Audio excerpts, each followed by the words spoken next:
All right, everybody, welcome back to the deep dive. Today we're strapping on our fitness trackers and taking a look at ZEPP Health. ZEPP Health. The company behind those Amazfit smartwatches. Yeah. You might have seen them around. Mm-hmm. You guys sent us their Q3 2024 earnings reports. And we're here to help you, the listener, unpack what's really going on. Right. Are they on track to take on these big players like Apple, Garmin?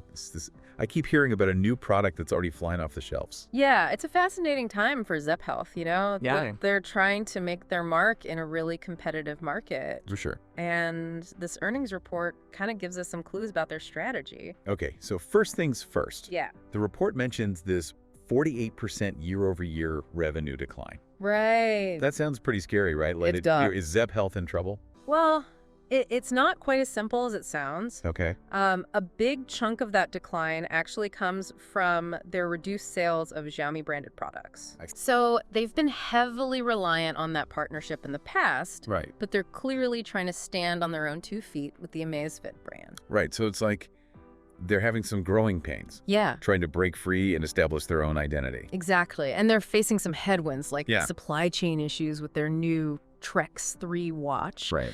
Those constraints have definitely hurt their revenue for the quarter. But I see here that despite all that, they still managed 10% quarter-over-quarter growth, Right. the highest they've seen all year. Yeah. What does that tell us? It's a good sign, a sign of resilience, I think. Yeah. It suggests that their own brand products are gaining traction, Mm-hmm. even with those supply chain hiccups. Yeah. And remember, they're currently holding the number 7 spot in the global market share for wearables. Wow. Practically neck and neck with Fitbit, which is a pretty big deal. I didn't realize they were that high up in the rankings. Yeah. So even though they're facing these challenges, they're still a significant player in the game. Absolutely. And here's where it gets interesting. Okay. They're boasting an impressive 41% gross margin this quarter, a company record. Okay, so for those of us who don't speak finance, Right. what does 41% gross margin actually mean? Well, it basically means that for every $100 of revenue they generate, $41 is pure profit after deducting the cost of producing those goods. Okay. This is really good. Yeah. It shows that they're becoming more efficient Mhm. and profitable, which is key for any company, Right. especially one trying to compete with these giants. 6 quarters of margin expansion, that's pretty impressive. It is. So even though their overall revenue took a hit, Yeah, they're actually making more profit on what they are selling. that's right. Smart. It's a smart strategy. Yeah. They're focusing on selling higher margin products Okay. and streamlining their distribution channels. Right. And they're also launching new products like Right. the Trex 3 Right. that are designed to be more profitable. So they're being strategic about their growth, not just chasing revenue at any cost. Right, exactly. Makes sense. Yeah. But what are their operating costs? Mm-hmm. They seem to be a bit higher this quarter. Good eye, you're right. Yeah. There's a one-time foreign exchange loss that impacted their operating costs this quarter. I see. But taking that out of the equation, they've actually done a good job of controlling costs. Okay, so they're not just like burning through cash. Not at all. Right. They have a healthy cash reserve, Yeah. and they're continuing to chip away at their debt. Mm-hmm. They retired another $2 million in debt this past quarter. So they're managing their finances responsibly, Yeah. which is reassuring, especially since they have this ambitious goal of reaching profitability in Q4. Right. They're projecting revenue between $55 million and $70 million, Yeah, which would be a significant jump from Q3. that's a bold target. It is. They're really going for it. Okay, enough about the numbers. Okay. Let's talk about this Trex 3 watch. That's apparently flying off the shelves. The Trex 3. What's the deal with this thing? Well, it's being positioned as a more affordable alternative to the Garmin Fenix 8, Okay, a popular high-end smartwatch for outdoor enthusiasts. gotcha. And early sales are exceeding those of previous generations, which is a good sign. So they're going after a specific niche Yeah. with a product that's both desirable and more accessible than the competition. Right. But hold on, I remember reading something about supply constraints. Mm. Does that mean they can't make enough to meet demand? Unfortunately, yes. Ugh. So there's this potential gold mine here. Yeah. but they're having trouble getting the product into people's hands. It seems like those supply chain issues are still lingering. That's got to be frustrating. It is, but if they can overcome those hurdles, Right. the Trex 3 could become a major growth driver for them. Absolutely. They're clearly onto something. This is getting interesting. Yeah. And it looks like they're not just betting on smartwatches. Right. They've launched these new products like earbuds, and it seems like they're building this whole ecosystem around their brand. Yeah, you're right. They're aiming to become a one-stop shop for all things well-being, Oh, wow. with hardware, software, and even fitness training partnerships. So it's not enough to just track your steps or monitor your sleep anymore. Right. They want to provide a more holistic experience. Yeah, Like a personal wellness companion. exactly. And that's where their software updates come in. Okay. They're focused on providing users with more meaningful data and actionable insights. It's not just about collecting data. Okay. It's about helping people understand what it all means and how to use it to improve their health and well-being. Okay, so they're giving you this so what behind the numbers. Exactly. Hey, you slept 8 hours, Right. but your sleep quality was poor. Right. Yeah. Here's what you can do to improve it. Precisely. And by partnering with companies like Hyrox, the World Series of Fitness Training, and Wild.ai, a company focused on female health. Right. They're able to offer even more specialized programs and training plans. This is fascinating. It is.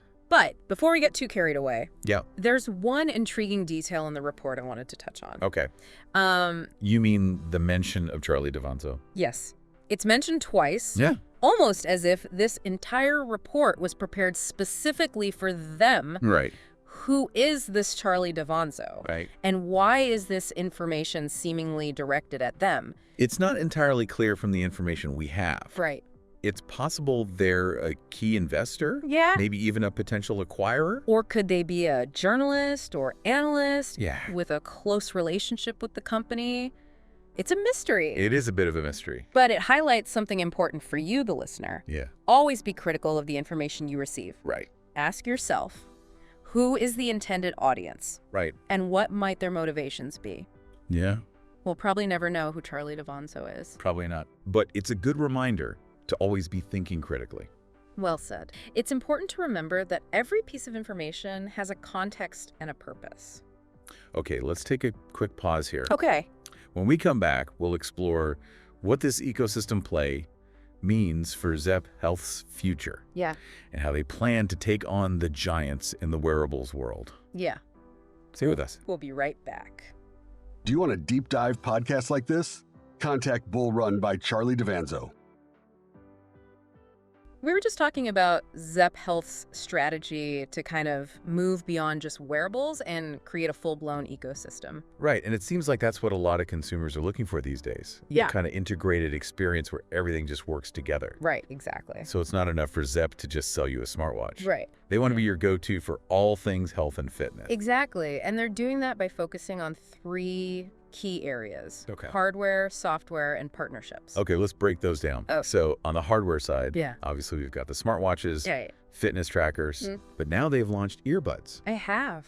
And I've even heard rumors that they're working on other health-related gadgets. It wouldn't surprise me. Yeah, so it's like they're building out this whole arsenal of tools to help you Yeah. track and improve your well-being. Yeah, for sure. But what about the software side?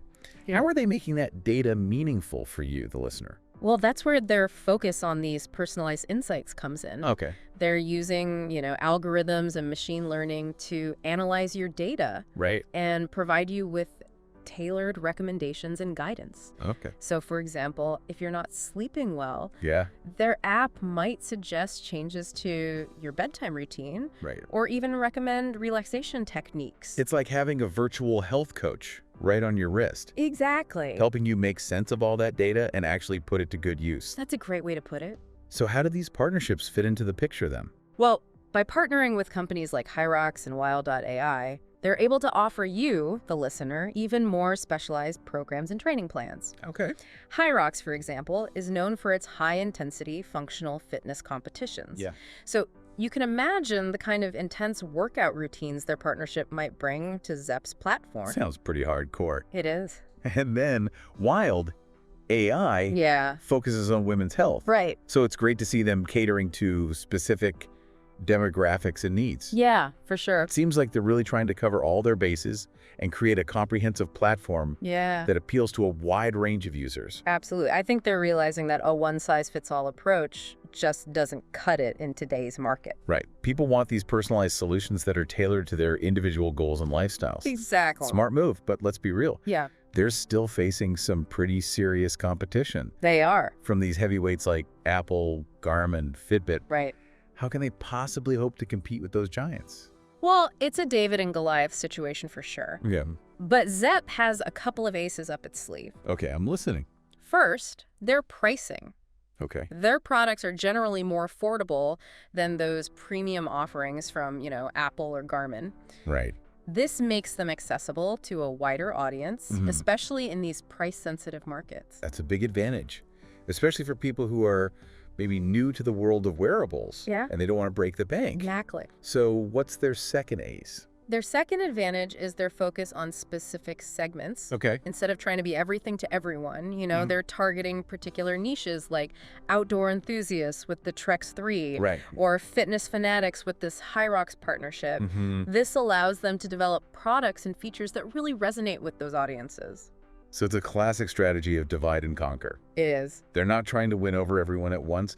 They're strategically choosing their battles. Right. And building a loyal following within these specific communities. Precisely. And that targeted approach could be very effective in the long run. Yeah. It allows them to build deeper relationships with their customers. Right. And create a sense of community around their brand. It's like they're creating a tribe of ZEPP enthusiasts. Yeah, exactly. Okay, so we've got this exciting ecosystem play. Yeah. Laser focus on specific customer needs and a competitive pricing strategy. Right. But can they actually pull it off? Well, that's the million-dollar question, isn't it? It is. They're still facing those pesky supply chain issues. Right. And it remains to be seen if they can scale up production to meet demand. Yeah. Especially for that Trex 3. Yeah, and let's not forget that ambitious goal of reaching profitability in Q4. Right, that's a tall order. It all comes down to execution now. Absolutely. The next few months will be crucial for ZEPP Health. Yeah. We'll be watching closely to see if they can deliver on their promises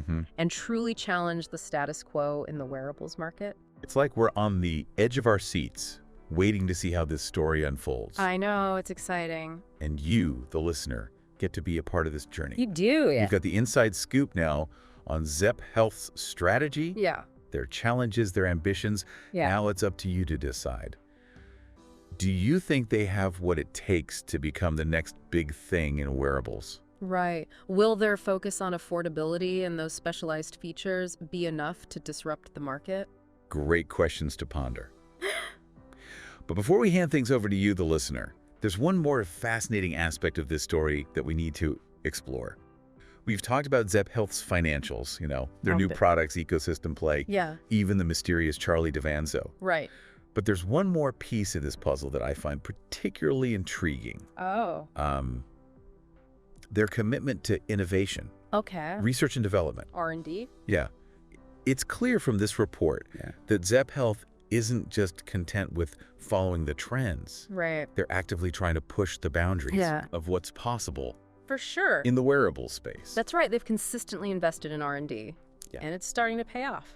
Yeah. How so? Well, for example, they've developed their own proprietary operating system for their smartwatches. Okay. Which gives them more control over the user experience. Right. And allows them to differentiate themselves from the competitors who rely on third-party platforms. So they're not just slapping their brand on generic hardware. Right. They're building things from the ground up, which is impressive for a company of their size. Yeah, it's pretty remarkable. And it goes beyond just the technology itself. Yeah. They're exploring new ways to use these wearables to improve people's lives. Right. Like, for instance, they're conducting research on using sensor data to detect early signs of health conditions. Oh, wow. Like what? Like sleep apnea. Okay. Atrial fibrillation. So they're not just focused on fitness and wellness. Right. They're venturing into the realm of preventative healthcare. Exactly. And that's where things get really exciting. Yeah. Imagine a future where your smartwatch could alert you to potential health risks before you even experience any symptoms. That's incredible. Yeah. That's the kind of transformative potential that ZEPP Health is tapping into. It really is. It's like they're on a mission to turn science fiction into reality. It is. And that's what sets them apart. Yeah. They're not just a company, you know? It's like they're a group of innovators, Yeah. dreamers, who are passionate about using technology to make a positive impact on the world. Absolutely. It's inspiring to see a company that's not just chasing profits, Yeah. but is also driven by this genuine desire to improve people's well-being. It's refreshing. It is. And that's why, despite the challenges, that they're facing, I'm optimistic about their future. Yeah. They have a clear vision, a strong commitment to innovation, and a passionate team. Right. Those are the ingredients for success in any industry, especially one as dynamic and rapidly evolving as wearables. Absolutely. So as we wrap up this deep dive into ZEPP Health, Yeah. here's the key takeaway for you, the listener. Okay. This is a company worth watching. Definitely. They're not just making cool gadgets, Right. They're shaping the future of health and wellness. They're a company with a purpose, Yeah. and they're not afraid to take risks Mhm. and challenge the status quo. Keep an eye on them Yeah, keep an eye on them. because they're just getting started. I think they are. We've covered a lot of ground today, from their financial performance, Mm-hmm. their ambitious product roadmap, Yeah. their relentless pursuit of innovation. For sure. But ultimately, it's up to you, the listener, to decide what you think of ZEPP Health and their potential. Do you think they have what it takes to compete with these giants of the tech world? Yeah, Can they overcome their challenges and deliver on their promises? we'd love to hear your thoughts. Yeah, let us know. Thanks for joining us on this deep dive into the world of ZEPP Health. Yeah, thanks for listening. We hope you found it insightful, Hope you learned something. engaging, and maybe even a little bit inspiring. A little bit. Remember, the world of technology is constantly evolving, It is. and there are always new discoveries to be made. That's right. Stay curious, stay informed, Yeah. and keep exploring. We'll see you next time. Do you want a deep dive podcast like this? Contact Bull Run by Charlie Devanzo.